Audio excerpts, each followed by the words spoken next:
Hello అండి, this is Venkatesh Devasani. ఈరోజు మనం డిస్కస్ చేయబోతున్నటువంటి టాపిక్ ఏంటి అంటే, గత కొన్ని రోజులుగా మనం చెప్పుకుంటున్నామండి భారత రాజ్యాంగానికి సంబంధించినటువంటి పరిణామ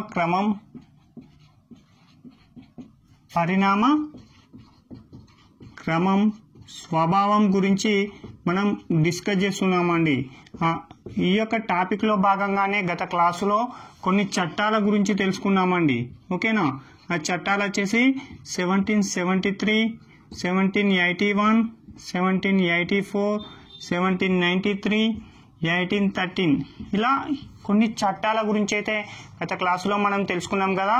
ఈ యొక్క క్లాస్లో వచ్చేసి 1813 చార్టర్ చట్టం తర్వాత వచ్చినటువంటి చట్టం ఏంటి, తదుపరి వచ్చేటువంటి చట్టాలు ఏంటో కూడా తెలుసుకుందామండి. తదుపరి ఈ యొక్క 1813 తర్వాత వచ్చేసినటువంటి చట్టం వచ్చేసి 1833 గురించి మనం ఈ యొక్క క్లాసులో డిస్కస్ చేద్దామండి.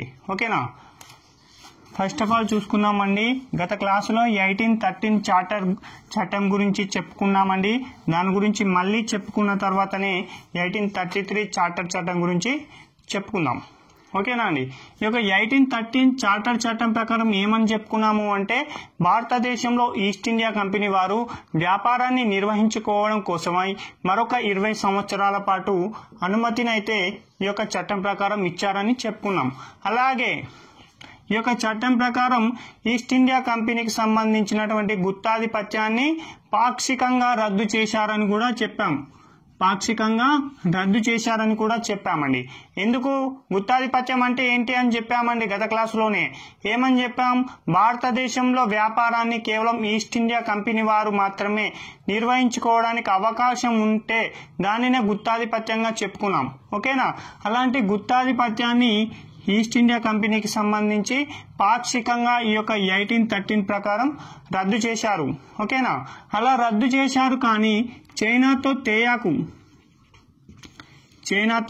తేయాక్ అనేది కేవలం ఈస్ట్ ఇండియా కంపెనీ వారు నిర్వహించుకోవడానికి అవకాశం ఉండేదండి. కానీ మిగిలిన అన్నిటిలో చైనాతో తేయాకు మినహా మిగిలిన అన్నిటిలో కూడా ప్రతి బ్రిటిష్ పౌరుడు వ్యాపారాన్ని నిర్వహించుకోవచ్చండి. ఆ విధంగా ఈ యొక్క చట్టం ప్రకారం ఈస్ట్ ఇండియా కంపెనీకి సంబంధించినటువంటి గుత్తాధిపత్యాన్ని పాక్షికంగా రద్దు చేయడం అయితే జరిగిందండి. ఓకేనా? ఇంకా మిగిలిన అటువంటి చట్టం ఏంటి అంటే 1833 చార్టర్ చట్టం గురించి చెప్పుకుందామండి. ఈ చట్టం గురించి ఏంటి యొక్క ఇంపార్టెంట్ అంటే, ఈ చట్టం ప్రకారం భారతదేశంలో ఈస్ట్ ఇండియా కంపెనీ వారు మరొక 20 సంవత్సరాల పాటు వ్యాపారాన్ని నిర్వహించుకోవడం కోసమై అవకాశం కల్పించిందండి. ఓకేనా? ఏ చట్టం? 1833 చార్టర్ చట్టం ప్రకారం భారతదేశంలో ఈస్ట్ ఇండియా కంపెనీ వారు మరొక 20 సంవత్సరాల పాటు వ్యాపారాన్ని నిర్వహించుకోవడం కోసమై అవకాశం కల్పించారు. కానీ ఈ యొక్క చట్టం ప్రకారమే ఈస్ట్ ఇండియా కంపెనీకి సంబంధించి పూర్తిగా వీరి యొక్క వ్యాపారానికి సంబంధించినటువంటి గుత్తాధిపత్యాన్ని కూడా రద్దు చేశారండి. ఓకేనా? ఈస్ట్ ఇండియా కంపెనీ యొక్క గుత్తాధిపత్యాన్ని పూర్తిగా రద్దు చేసినటువంటి చట్టం ఏదని అడుగుతున్నారు. కాబట్టి గుర్తుంచుకోండి, 1833 చార్టర్ చట్టం అండి. ఎందుకు రద్దు చేశారు అంటే, గతంలో చెప్పుకున్నామండి 1813లో వీరి యొక్క వ్యాపారానికి సంబంధించి గుత్తాధిపత్యాన్ని పాక్షికంగా రద్దు చేశారు, చైనాతో తేయాక్ మినహా. ఇక్కడ వచ్చేసి 1833 చార్టర్ చట్టం ప్రకారం ఏం చెప్తున్నారంటే, చైనాతో తేయాకును ప్రతి బ్రిటిష్ పౌరుడు కూడా నిర్వహించుకునేటువంటి అవకాశం కూడా కల్పించారండి. దీంతోనే తెలుస్తుంది ఈస్ట్ ఇండియా కంపెనీకి సంబంధించి గుత్తాధిపత్యాన్ని పూర్తిగా రద్దు చేసింది 1833 చార్టర్ చట్టం అండి. మోస్ట్ ఇంపార్టెంట్, అడుగుతున్నాడు ఎగ్జామ్ లో. ఈస్ట్ ఇండియా కంపెనీకి సంబంధించినటువంటి గుత్తాధిపత్యాన్ని పూర్తిగా రద్దు చేసినటువంటి చట్టం ఏదని అడుగుతున్నాడు. 1833 ఈ యొక్క చట్టం ఏం చెప్తుంది అంటే, ఇప్పటి నుండి భారతదేశంలో ప్రతి బ్రిటిష్ పౌరుడు కూడా అన్ని అంశాలతో అన్ని రకాలుగా వ్యాపారాన్ని నిర్వహించుకోవడానికి అవకాశం కల్పిస్తున్నాము అని ఈ యొక్క చట్టం అనేది తెలియజేస్తుందండి. ఓకేనా? ఈ చట్టం ప్రకారం ఇంకా ఎటువంటి పరిణామాలు భారతదేశంలో జరిగాయో కూడా తెలుసుకుందాం.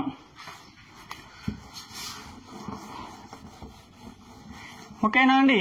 ఈ యొక్క 1833 చార్టర్ చట్టం ప్రకారం భారతదేశంలో ఉన్నటువంటి భారత దేశంలో అనేక మార్పులను తీసుకొచ్చినటువంటి చట్టం అండి 1833. ఓకేనా, చాలా వరకు ఎగ్జామ్ పాయింట్ ఆఫ్ లో చాలా వరకు అడుగుతున్నాడండి 1833 చార్టర్ చట్టం గురించి. కాబట్టి చూసుకోండి, ఈ యొక్క చట్టం ప్రకారం బెంగాల్ గవర్నర్ జనరల్ అనేటువంటి పదవిని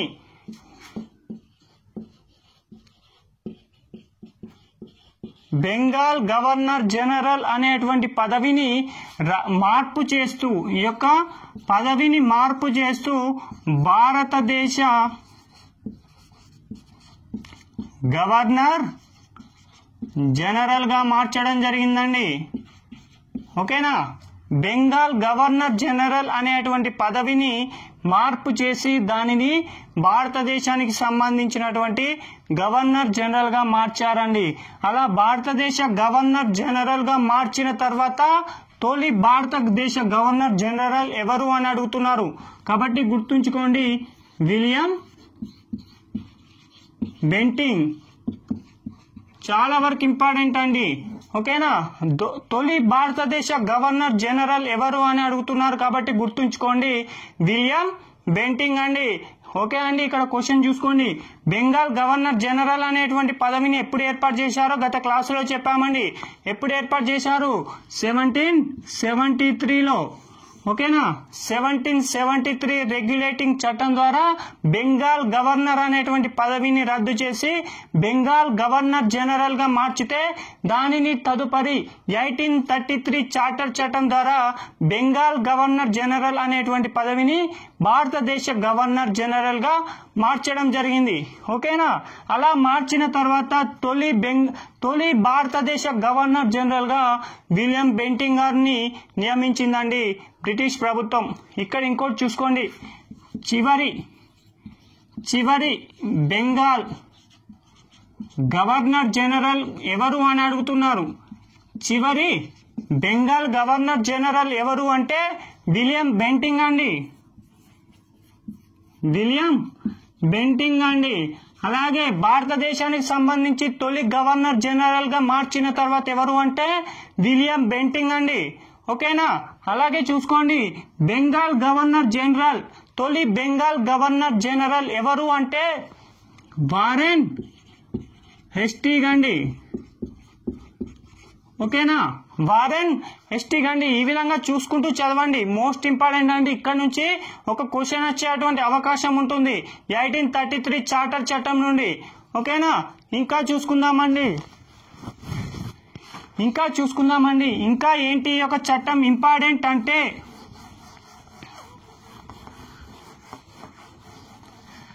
గవర్నర్ జనరల్ కు ఎవరండి? గవర్నర్ జనరల్ కు సహాయ సహకారాలను అందించడం కోసమై మనం ఒక కార్యనిర్వాహక మండలిని ఏర్పాటు చేశారని 1773 రెగ్యులేటింగ్ చట్టం చెప్పినప్పుడు చెప్పాం కదా అండి. ఏంటి అండి? కార్యనిర్వాహక మండలి ఈ యొక్క పని ఏంటి? కార్యనిర్వాహక మండలి యొక్క పని ఏంటి అని చెప్పుకున్నాం. బెంగాల్ గవర్నర్ జనరల్ కు సహాయ సహకారాలను అందించడం కోసమై ఈ యొక్క కార్యనిర్వాహక మండలిని ఏర్పాటు చేశారని మనం చెప్పుకున్నాం కదా. అప్పుడు ఏర్పాటు చేసుకున్నప్పుడు సభ్యులు ఎంతమంది? 4 సభ్యులు ఉండేయండి. ఓకేనా, ఈ యొక్క చట్టం ప్రకారం ఏ విధంగా మారిందో చూసుకుందామండి.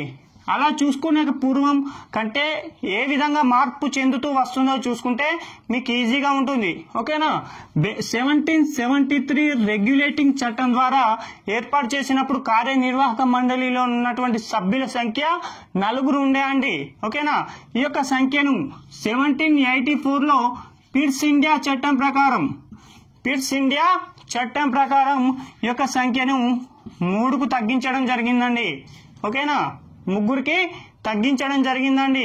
ఇప్పుడు వచ్చేసి ఈ యొక్క చట్టం అండి 1833 చార్టర్ చట్టం ప్రకారం ఈ యొక్క సభ్యుల సంఖ్యను 3 నుంచి మరొక సభ్యుని పెంచి మళ్ళీ 4 సభ్యులకు ఈ యొక్క కార్యనిర్వాహక మండలిని ఏర్పాటు చేయడం జరిగిందండి. ఓకేనా, మొదటగా ఏర్పాటు చేసినప్పుడు ఎంతమంది ఉండే? 4 ఉండే. తదుపరి 1784 ప్రకారం 3 ఉంటే మళ్ళీ ఈ యొక్క 1833 ప్రకారం 4 సభ్యులు ఉండడం జరిగిందండి. ఓకేనా, అలాగే ఇంకో ఇంపార్టెంట్ అండి, భారతదేశంలో ఉన్నటువంటి శాసనాలను క్రోడీకరించడం కోసమై ఒక న్యాయ కమిషన్ ని లేదా లా కమిషన్ ను ఈ యొక్క 1833 చార్టర్ చట్టం ప్రకారం ఏర్పాటు చేశారు. ఓకేనా, ఈ యొక్క చట్టం ప్రకారమే న్యాయ కమిషన్ లేదా లా కమిషన్ ను 1833 చట్టం ప్రకారం ఏర్పాటు చేయడం జరిగింది. ఓకేనా, అలా ఏర్పాటు చేసినప్పుడు తొలి లా కమిషన్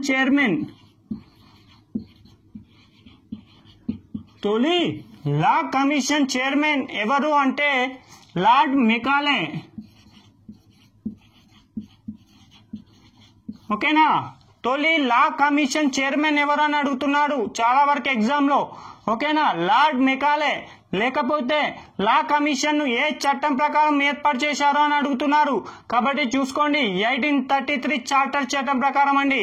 ఓకేనా, ఇంకా చూసుకుందామండి. ఇక్కడే ఒక కరెంట్ ఈవెంట్ చూసుకుందాం. ప్రస్తుతం ఉన్నటువంటి లా కమిషన్ చైర్మన్ ఎవరు అంటే 21వ లా కమిషన్ చైర్మన్. ప్రస్తుతం అండి 21వ లా కమిషన్ చైర్మన్ వచ్చేసి బల్బీర్ సింగ్ చౌహాన్.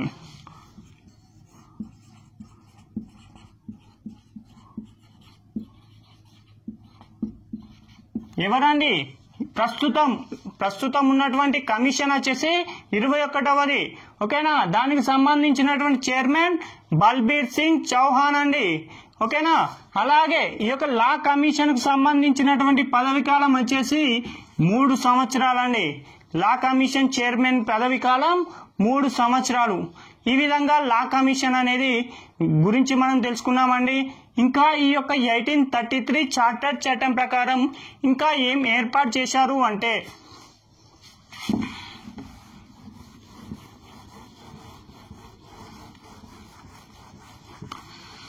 ఈ యొక్క చట్టం ప్రకారం ఇంకా ఎలాంటి ఇంపార్టెన్స్ ఉందో చూసుకుందామండి.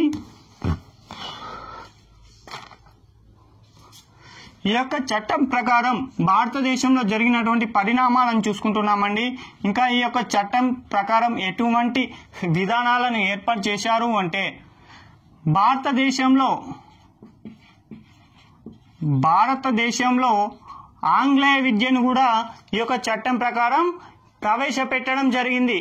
ఓకేనా, ఎలా ప్రవేశపెట్టారు, దానికి కారకులు ఎవరు, అప్పుడు బ్రిటిష్ గవర్నర్ జనరల్ ఎవరు కూడా చూసుకుందామండి. భారతదేశంలో ఆంగ్లేయ విద్యను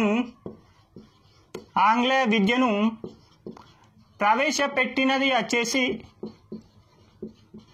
అప్పటి బ్రిటిష్ గవర్నర్ జనరల్ అయినటువంటి విలియం బెంటింగ్ అండి. ఓకేనా, మోస్ట్ ఇంపార్టెంట్ అండి. భారతదేశంలో ఆంగ్లేయ విద్యను ప్రవేశపెట్టినటువంటి భారతదేశ గవర్నర్ జనరల్ ఎవరు అని అడుగుతున్నారు. కాబట్టి గుర్తుంచుకోండి, విలియం బెంటింగ్ అండి. ఏ సంవత్సరంలో ప్రవేశపెట్టారు ఆంగ్లేయ విద్యను అంటే 1835వ సంవత్సరంలో ప్రవేశపెట్టడం జరిగిందండి. ఎవరి సూచనల మేరకు ఈ యొక్క విలియం బెంటింగ్ గారు ప్రవేశపెట్టారు అంటే రాజా రామ్మోహన్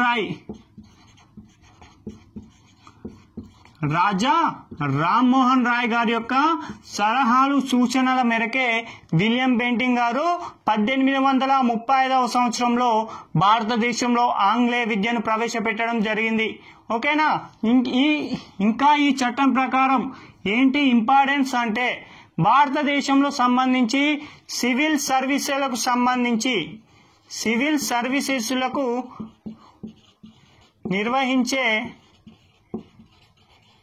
ఎగ్జామ్లను బహిరంగ పోటీ విధానం ప్రకారం నిర్వహించాలని కూడా ఈ యొక్క చట్టం ప్రకారం నిర్ణయించడం జరిగింది.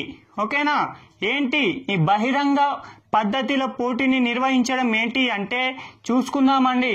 సివిల్ సర్వీసెస్ అనేది దేశంలోనే అత్యున్నతమైనటువంటి అధికారి. ఓకేనా, అలాంటి అధికారాలను అటువంటి ఉద్యోగాలను కేవలం బ్రిటిషర్లకే ఇచ్చేవారండి.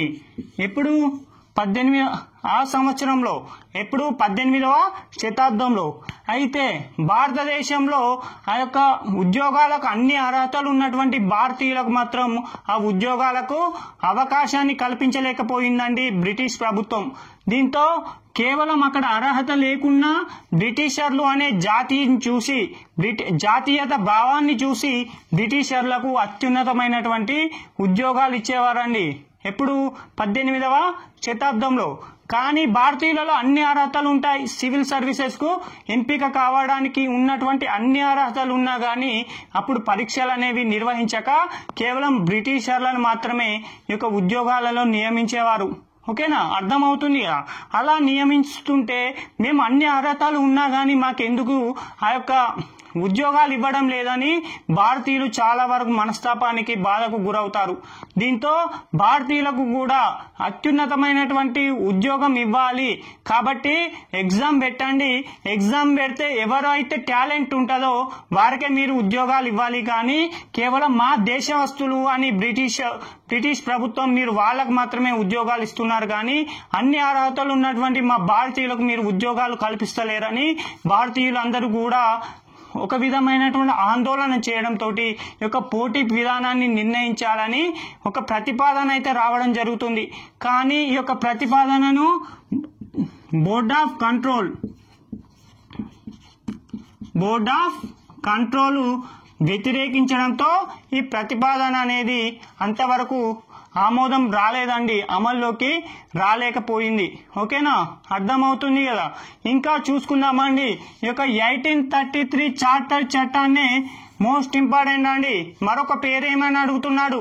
1833 చట్టానికి మరొక పేరు వచ్చేసి హెలీనా చట్టం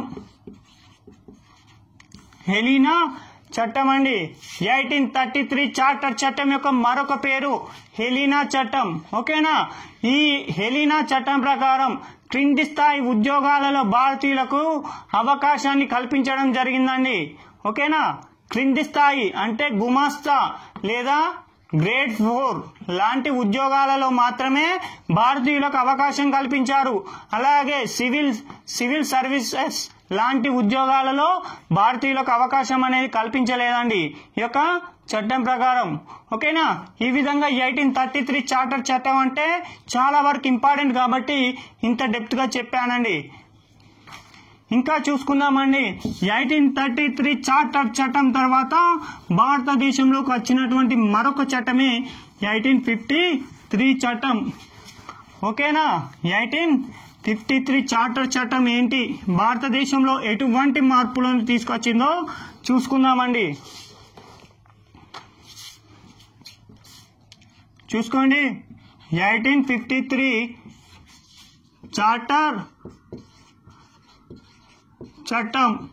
చట్టాలు చెప్పేటప్పుడు ఒక విషయం చెప్పానండి.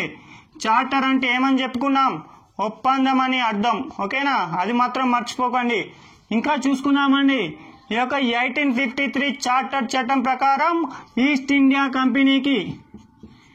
ఇండియా కంపెనీకి భారతదేశంలో మరో 20 సంవత్సరాల పాటు వ్యాపారాన్ని నిర్వహించుకోవడం కోసమై అనుమతి లభించలేదు. మోస్ట్ ఇంపార్టెంట్ అండి, అనుమతి లభించలేదు. ఓకేనా, అడుగుతాడండి, ఈస్ట్ ఇండియా కంపెనీకి భారతదేశంలో వ్యాపారాన్ని నిర్వహించడం కోసమై అనుమతిని నిరాకరించినటువంటి చట్టం ఏదని అడుగుతాడు. కాబట్టి గుర్తుంచుకోండి, 1853వ చట్టం అండి. అయితే భారతదేశంలో ఈస్ట్ ఇండియా కంపెనీకి 20 సంవత్సరాల పాటు వ్యాపారాన్ని చేసుకోవడానికి అనుమతి అయితే లభించలేదు. కానీ బ్రిటన్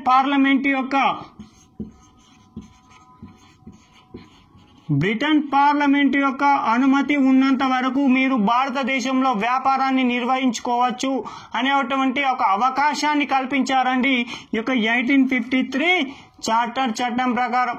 ఓకేనా, ఇంకా చూసుకుందామండి, ఈ యొక్క చట్టం ప్రకారం అంటే 1853వ చార్టర్ చట్టం ప్రకారం భారతదేశంలో ఇండియన్ లెజిస్లేటివ్ కౌన్సిల్ని ఏర్పాటు చేయడం కూడా జరిగిందండి. ఏ చట్టం ప్రకారం అడుగుతున్నాడు, భారతదేశంలో ఇండియన్ లెజిస్లేటివ్ కౌన్సిల్ని ఎప్పుడు ఏర్పాటు చేశారు అంటే 1853వ సంవత్సరంలో ఉన్నటువంటి చట్టం ప్రకారం అండి. అలాగే ఇక్కడ చూసుకోండి, సివిల్ సర్వీసెస్లకు సంబంధించి నియామక విధానాలపైన ఒక కమిటీని వేయడం జరిగిందండి. ఎందుకు ఈ కమిటీని వేశారు అంటే భారతదేశంలో ఉన్నటువంటి అందరికీ కూడా, భారతదేశంలో అర్హతలు ఉన్న వారికి కూడా యొక్క సివిల్ సర్వీసెస్ లో అవకాశాలు ఇవ్వాలా లేదా, భారతదేశంలో ఉన్నటువంటి ప్రస్తుత పరిస్థితులు ఏంటి, ఒకవేళ సివిల్ సర్వీసెస్ ఎగ్జామ్ ను బహిరంగ పద్ధతిలో నిర్వహించినట్లయితే ఏ విధంగా నిర్వహించాలి, మరియు అనేక విధాల పైన చర్చించడం కోసమై యొక్క సివిల్ సర్వీసెస్ లకు సంబంధించి ఒక కమిటీని వేయడం జరిగిందండి. ఆ కమిటీకి అధ్యక్షుడు ఎవరు అంటే లార్డ్ మెకాలే అండి. ఎప్పుడు వేశారు అంటే ఈ కమిటీ 1854వ సంవత్సరంలో. ఎప్పుడండి? 1854వ సంవత్సరంలో సివిల్ సర్వీసెస్ లకు సంబంధించి నిర్మాణాలపైన లార్డ్ మెకాలే సంబంధించి ఒక కమిటీని వేయడం జరిగింది. ఓకేనా? ఈ చట్టం ప్రకారమే సివిల్ సర్వీసెస్ లకు సంబంధించి బహిరంగ పోటీ పరీక్షా విధానాన్ని కూడా ప్రవేశపెట్టడం జరిగింది. ఓకేనా? బహిరంగంగానే ఇప్పటి నుంచి ఎగ్జామ్లు నిర్వహిస్తాం. ఎవరికైతే టాలెంట్ ఉంటుందో వారు భారతీయులు కానీ బ్రిటిషర్లు కానీ వారికే మేము ఉద్యోగాలు ఇస్తామని ఈ యొక్క బహిరంగ పోటీ విధానాన్ని కూడా ఈ యొక్క చట్టం ప్రకారం ప్రవేశపెట్టడం జరిగిందండి. ఓకే అండి, మీరు వింటున్నారు. సివిల్ సర్వీసెస్ అంటే ఏంటో మీ అందరికీ తెలుసు, కానీ మరొకసారి చూసుకుందామండి. ఇక సివిల్ సర్వీసెస్ కిందికి ఎటువంటి క్యాడర్లు వస్తాయో. ఓకేనా? ఐఏఎస్, ఐపీఎస్, ఐఆర్ఎస్, ఐఎఫ్ఎస్ ఇలాంటి సర్వీసెస్లన్నీ కూడా మనం సివిల్ సర్వీసెస్లుగా చెప్పుకుంటున్నాం. ఓకేనా? అలా చెప్పుకున్నట్లయితే ఒక క్వశ్చన్ అడుగుతానండి. ఐఏఎస్ ఇండియన్ అడ్మినిస్ట్రేటివ్ సర్వీస్ కు ఎన్నికైనటువంటి తొలి భారతీయ మహిళ ఎవరు? ఇండియన్ అడ్మినిస్ట్రేటివ్ సర్వీస్ కు ఎంపికైనటువంటి తొలి భారతీయ మహిళ ఎవరు చెప్పండి? అన్నా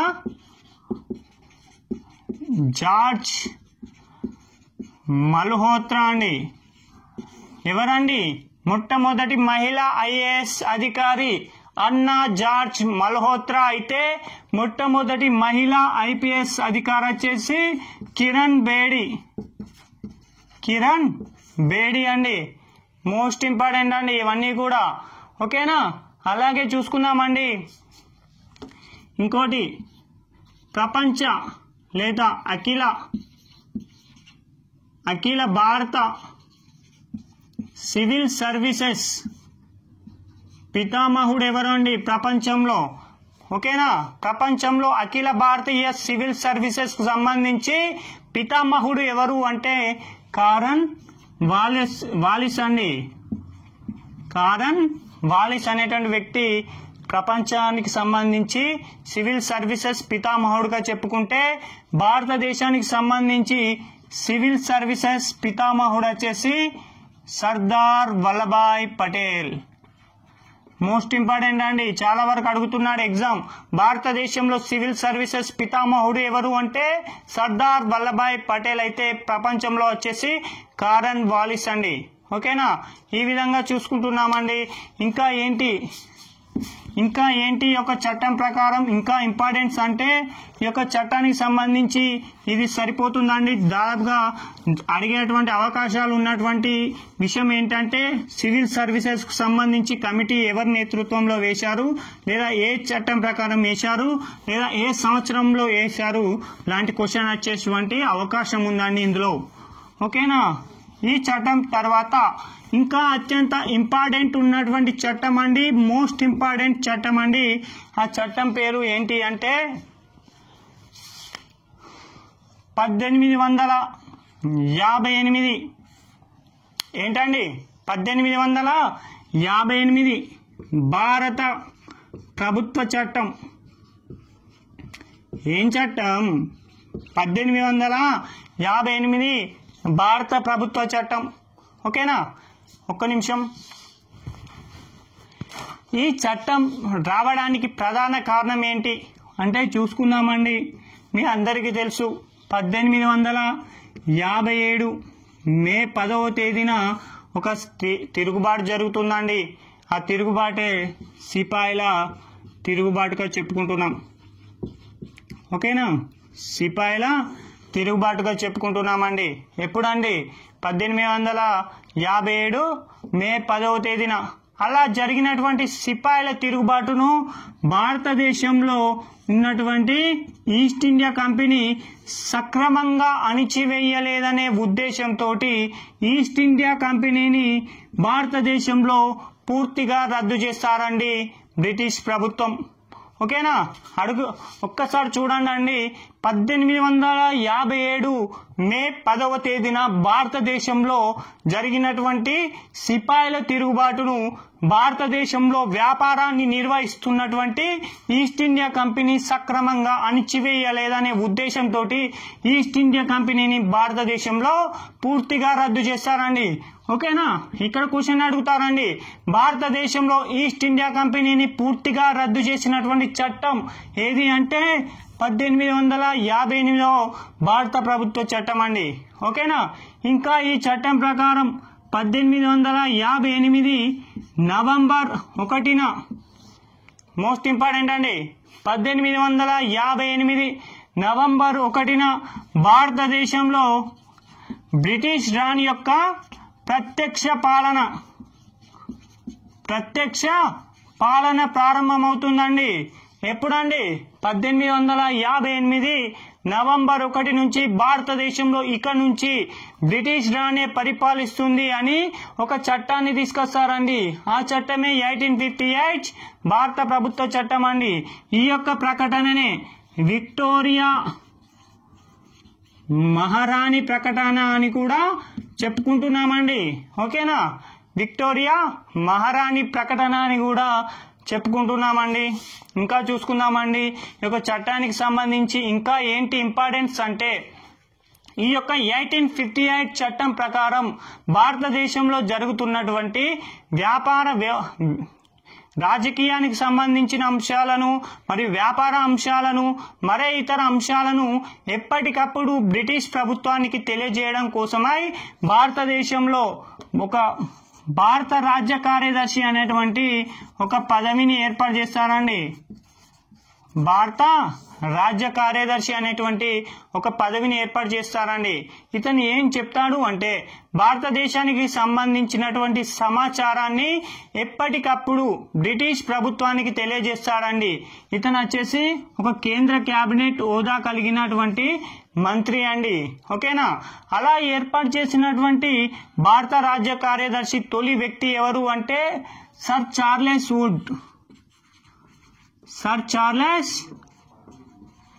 వుడ్ అండి, మొట్టమొదటి భారత రాజ్య కార్యదర్శి. ఓకేనా, సర్ చార్లెస్ వుడ్ అండి. ఇంకా ఈ యొక్క చట్టాన్ని 1858 భారత ప్రభుత్వ చట్టాన్ని గుడ్ గవర్నెన్స్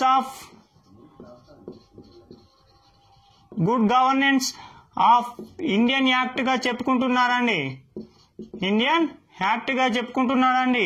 అంటే భారతీయులకు సంబంధించి సుపరిపాలన అందించేటువంటి ఒక చట్టంగా ఈ యొక్క 1858 భారత ప్రభుత్వ చట్టాన్ని చెప్పుకుంటున్నారండి. ఓకేనా, మీకు ఇక్కడ ఒక క్వశ్చన్ అడుగుతా అండి, ఆన్సర్ చెప్పండి. భారతదేశంలో గుడ్ గవర్నెన్స్ డే ఎప్పుడు, లేదా భారతదేశంలో సుపరిపాలన దినోత్సవం ఎప్పుడో చెప్పండి. ఒక నిమిషం తీసుకొని ఆలోచించండి. భారతదేశంలో సంబంధించి గుడ్ గవర్నెన్స్ డే ఎప్పుడు అంటే డిసెంబర్ 25వ తేదీ అండి. ఓకేనా, డిసెంబర్ 25వ తేదీ అండి. ఓకేనా, ఈ డిసెంబర్ 25వ తేదీనే గుడ్ గవర్నెన్స్ డేగా ఎందుకు చెప్పుకుంటున్నామంటే, ఆ రోజు దివంగత మాజీ ప్రధాని అయినటువంటి అటల్ బిహారీ వాజ్పేయి గారి యొక్క జయంతిని పురస్కరించుకొని ఆ యొక్క తేదీని గుడ్ గవర్నెన్స్ డేగా నరేంద్ర మోడీ సర్కార్ ప్రకటించిందండి. ఓకేనా, ఈ విధంగా చూసుకుంటున్నామండి. ఇంకా ఈ చట్టానికి సంబంధించి ఇంకా ఏమైనా ఇంపార్టెంట్ ఉన్నాయా అంటే ఉన్నాయండి. ఏంటి అంటే,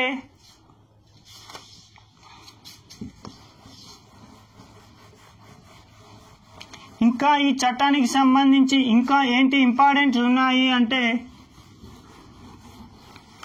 సివిల్ సర్వీసెస్లకు సంబంధించి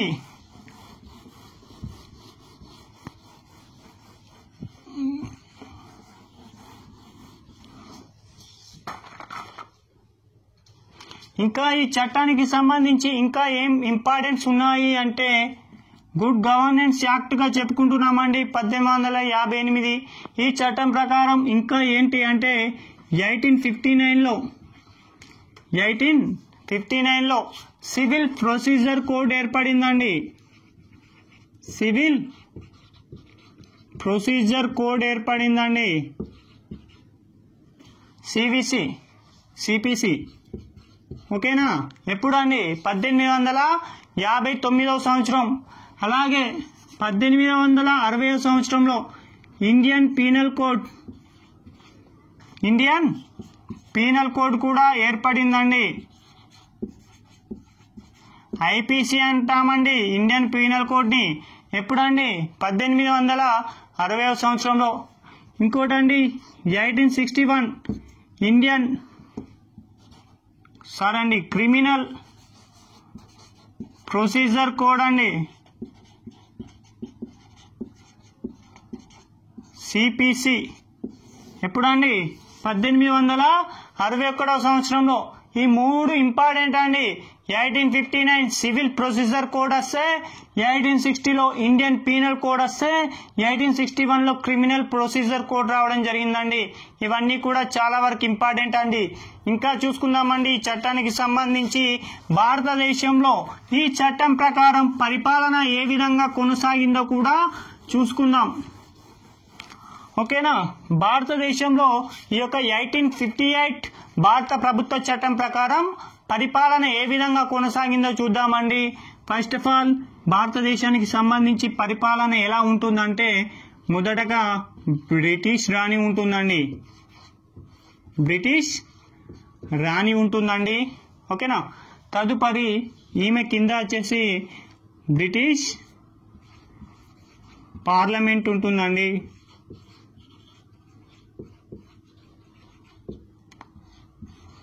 ఈమె కింద ఏముంటుందంటే భారత దేశ రాజ్య కార్యదర్శి ఉంటుందండి. ఇంకా ఈమె కింద ఇతని కింద ఎవరు ఉంటారంటే వైస్రాయ్ ఉంటారండి. ఈ విధంగా చూసుకోండి. భారతదేశంలో బ్రిటిష్ రాణి అండి. బ్రిటిష్ రాణి కింద పార్లమెంట్ ఉంటుందండి. పార్లమెంట్ కింద భారత రాజ్య కార్యదర్శి, అలాగే భారత రాజ్య కార్యదర్శి కింద వైస్రాయ్ ఉంటారండి. ఓకేనా? మోస్ట్ ఇంపార్టెంట్ అండి. ఒకటి చెప్పడం మర్చిపోయింది కాబట్టి గుర్తుంచుకోండి. ఓకేనా? ఏంటి అంటే ఈ యొక్క చట్టం ప్రకారం 1858 భారత ప్రభుత్వ చట్టం ప్రకారం భారతదేశ గవర్నర్ జనరల్ అనేటువంటి పదవిని, ఓకేనా, భారతదేశానికి సంబంధించినటువంటి గవర్నర్ జనరల్ అనేటువంటి పదవిని బ్రిటిష్ వైస్రాయ్ గా మార్చడం జరుగుతుందండి. బ్రిటిష్ వైస్రాయ్ గా మార్చుతారండి. ఓకేనా? ఎప్పుడు? 1858 సంవత్సరంలో ఏముండే అండి? భారతదేశ గవర్నర్ జనరల్ పదవిని బ్రిటిష్ వైస్రాయ్ గా మార్చుతారండి. అలా బ్రిటిష్ వైస్రాయ్ గా మార్చిన తర్వాత తొలి బ్రిటిష్ వైస్రాయ్ ఎవరు అంటే లార్డ్ కానింగ్ అండి. ఓకేనా? ఇంకో విషయం అండి, చివరి భారతదేశ గవర్నర్ జనరల్ ఎవరు అన్నా కూడా లార్డ్ కానింగ్ అండి. Lord Canning. ఓకేనా? తొలి భారతదేశ గవర్నర్ జనరల్ ఎవరు అని చెప్పుకున్నాం ఇందాక? విలియం బెంటింగ్ అండి. ఓకేనా? చివరి భారతదేశ గవర్నర్ జనరల్ లార్డ్ కానింగ్ అండి. తొలి బ్రిటిష్ వైస్రాయ్ ఎవరు అంటే ఎవరు అండి? చివరి బ్రిటిష్ వైస్రాయ్ వచ్చేసి లార్డ్ కానింగ్ అండి. సారీ అండి, తొలి బ్రిటిష్ వైస్రాయ్ వచ్చేసి లార్డ్ కానింగ్ అండి. చివరి భారతదేశ గవర్నర్ జనరల్ వచ్చేసి లార్డ్ కానింగ్ అండి. ఓకేనా? ఈ విధంగా ఈ యొక్క చట్టం గురించి అయితే పూర్తిగా తెలుసుకున్నామండి. తదుపరి ఇంకా ఏంటి ఈ చట్టం ప్రకారం అంటే 1861 చట్టం అండి.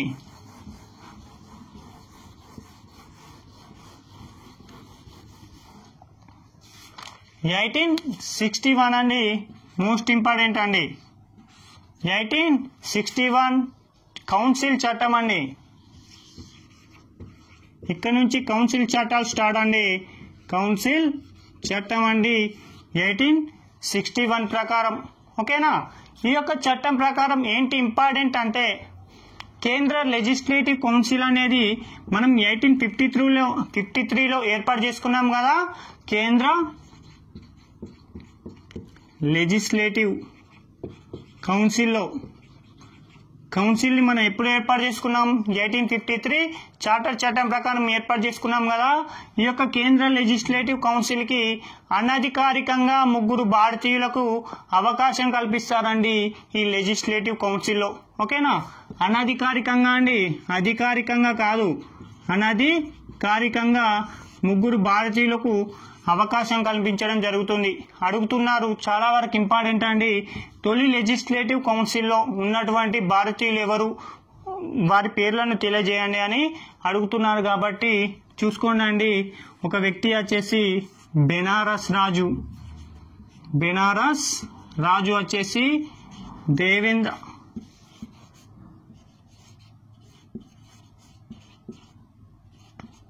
దేవేంద్ర సింగ్ అండి. రెండో వ్యక్తి వచ్చేసి పాటియాల రాజు అయినటువంటి నాగేంద్ర సింగ్ అండి. మరొకరు వచ్చేసి సర్ దినకర్ రావు అండి. బెనారస్ రాజు అయినటువంటి దేవ్ నారాయణ్ సింగ్ అని చెప్పుకున్నాం. తదుపరి నాగేంద్ర సింగ్ అని చెప్పుకున్నాం. తదుపరి సర్ దినకర్ రావులకి ఈ 3 కూడా అవకాశం కల్పించారండి ఈ యొక్క కేంద్ర లెజిస్లేటివ్ కౌన్సిల్లో. ఓకేనా? అలాగే చూసుకుందామండి. ఈ యొక్క 1861 కౌన్సిల్ చట్టం ప్రకారం భారతదేశంలో 3 హైకోర్టులను ఏర్పాటు చేయడం జరిగిందండి. ఓకేనా? ఎప్పుడు? 1861వ కౌన్సిల్ చట్టం ప్రకారం. ఓకేనా? ఎప్పుడు ఏర్పాటు చేశారు, ఎక్కడ ఏర్పాటు చేశారు కూడా చూసుకుందామండి. 1861 కౌన్సిల్ చట్టం ప్రకారం భారతదేశంలో 3 హైకోర్టులు ఏర్పాటు చేశారండి. ఒకటి వచ్చేసి కలకత్తా హైకోర్టు అండి. ఎప్పుడు అంటే 1862వ సంవత్సరంలో. ఓకేనా? మోస్ట్ ఇంపార్టెంట్ అండి. దేశంలోనే తొలి హైకోర్టు ఏదని అడుగుతున్నారు. కాబట్టి గుర్తుంచుకోండి, కలకత్తా హైకోర్టు. అలాగే మరొకటి వచ్చేసి మద్రాస్ హైకోర్టు. ఏదండి? మద్రాస్ హైకోర్టు అండి. మూడవది వచ్చేసి బొంబాయి హైకోర్టు అండి. ఈ మూడింటిని కూడా 1862వ సంవత్సరంలోనే ఏర్పాటు చేయడం జరిగింది. ఓకేనా? ఈ యొక్క 3 హైకోర్టులను ఏర్పాటు చేసినప్పుడు భారతదేశంలో ఉన్నటువంటి బ్రిటిష్ వైస్రాయ్ ఎవరని అడుగుతున్నారు. కాబట్టి గుర్తుంచుకోండి, లార్డ్ కానింగ్ అండి. చాలా వరకు ఇంపార్టెంట్, లార్డ్ కానింగ్ అండి. ఇంకా ఈ యొక్క 3 హైకోర్టులు వచ్చేసి భారతదేశంలో ఎప్పటి నుంచి పనిచేస్తున్నాయి అంటే 1865వ సంవత్సరంలో పనిచేస్తున్నాయండి. ఎవరి అప్పటి బ్రిటిష్ వైస్రాయ్ ఎవరు అంటే సర్